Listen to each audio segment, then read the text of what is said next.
Can you be charged without drugs on you? Understanding constructive possession and proximity charges in Texas is essential. If you've ever asked, can I really be charged with drug possession if I didn't have anything on me? You're not alone. Texas law doesn't just punish individuals caught red-handed. You can be arrested, charged, and even convicted of a drug crime without ever having drugs physically on your person. It's all thanks to a legal doctrine called constructive possession. What is constructive possession? Constructive possession refers to a legal theory where you can be held responsible for drugs that aren't physically on you, but are in a place where you had control or access. For example, if police find drugs in the glove compartment of a car you're driving or in your backpack across the room, they might still charge you with possession even if the drugs weren't on your body or in your hands. To prove constructive possession in Texas, prosecutors must typically show you knew the drugs were there and you had control over the area where the drugs were found. Without proving both of these elements, a possession charge may not hold up in court, but that doesn't mean prosecutors won't try. Common scenarios where constructive possession applies. Here are a few examples where individuals have been charged under constructive possession. Drugs found in a shared apartment, but your name is on the lease.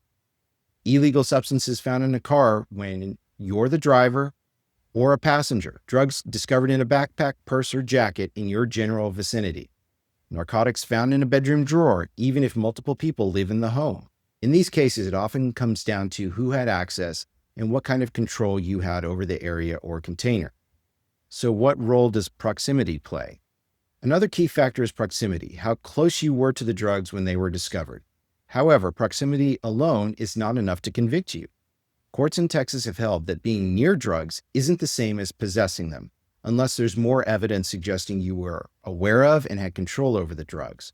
For instance, if you're in the passenger seat of a car and there's a bag of marijuana under the driver's seat, prosecutors will look for affirmative links to tie you to it.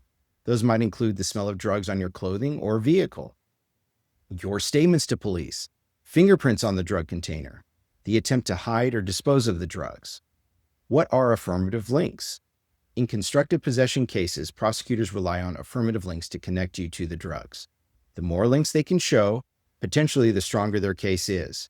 Some examples of affirmative links in Texas drug cases include drugs in plain view, your personal items such as your ID, wallet, mail, addressed to you, near the drugs, incriminating behavior like fleeing the scene, being under the influence at the time of an arrest.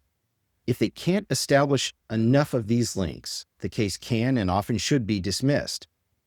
So can you be arrested even if the drugs aren't yours? Short answer, yes. Unfortunately, it happens all the time.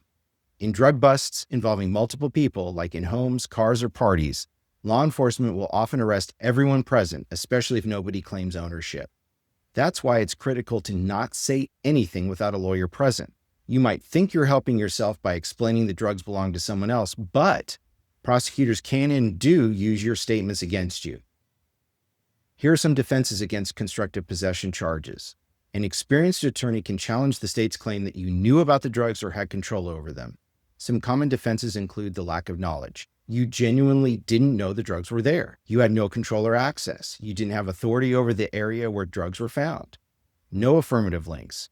There's no evidence tying you directly to the drugs. Also, illegal search and seizure. If these drugs were found during an unlawful search, the evidence may be suppressed. At the end of the day, prosecutors have the burden of proof. If they can't connect you to the drugs with solid evidence, their case potentially falls apart. Constructive possession cases are complex. They require a deep understanding of how Texas courts interpret proximity, knowledge, and control. You need someone in your corner who knows how to dismantle the prosecution's arguments and protect your rights at every stage. If you've been charged with drug possession even though you didn't have drugs on you, you need serious legal representation.